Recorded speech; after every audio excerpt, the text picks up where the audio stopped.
you can tell he has a confidence to him now that he's been through this before, and I think he'll be ready to play well on Saturday. I know you weren't here 2 years ago, but Casey was kind of a bright spot on a bad defense. Last year he looked a little bit lost. How is his development as a junior? Oh, I think the transition to systems, it takes some guys a little bit longer than others to feel comfortable. And, he's made significant progress from, August 30th a year ago to August 30th now. If he continues to develop, that allows his athleticism to show. And that's the point we're trying to get to. Who's the vocal leader in that group this year? Right now I think we're trying to find leadership. I think Andre has some qualities of that. Cole Holcomb does too. We don't have the dominant leadership like we did a year ago with Shotmer and Shaquille Rashad. So that's going to be a work in progress. And that's not something you can necessarily force on people to happen quicker than they're ready for it either. Andre has a lot on his plate. Cole has a lot on his plate. So right now I'm primarily focused on them being the best backers they could be. And you're on the field, right? I am on the field. So you're right there. And I'm with them. So. Thanks a lot. Hey, thank you. When you first saw Cole Holcomb on the field, did you think that at this point, year and a half after you got here, that he would be where he is right now? That's hard to say. What I did see out of Cole from the first time that we got here was really good athlete, who was a little bit undersized to play backer, who was very smart.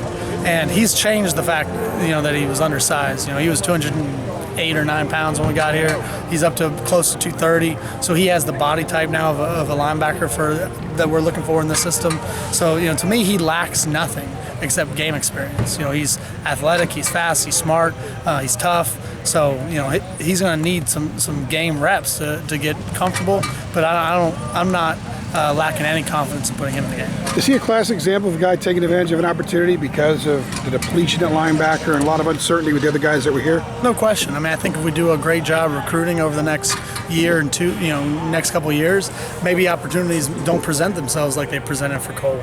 But the situation that he was in, he took advantage of it. We didn't have any returning starters coming back off last year's team. Kaysen, played quite a bit last year, and so did Andre, but we didn't have solidified starters. So he took advantage of his opportunity, did the best he could, and started to make a name for himself. I know you don't like to play a lot of guys back there, but are you going into this game maybe having to play a few more to find out what you have? Well, I think that's going to be part of it. And, I don't know that I don't like playing a lot of guys. I don't like playing a lot of guys if there's a big drop-off between the ones and the twos.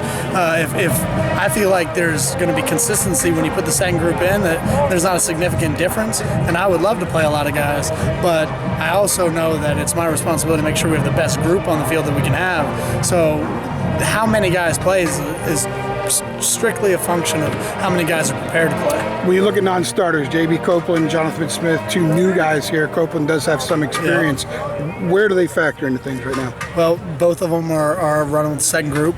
JB is not that far behind Cole at the base will linebacker spot.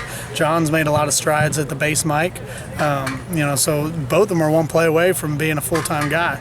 And hopefully we get an opportunity to get them both in the game on Saturday. JP, Kaysen has told us over the years that he's had some issues grasping the defense past 2 years.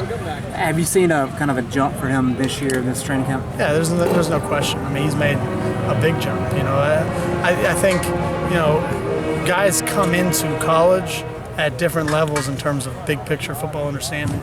And he came in as a dominant athlete who ran around and made plays with his athleticism.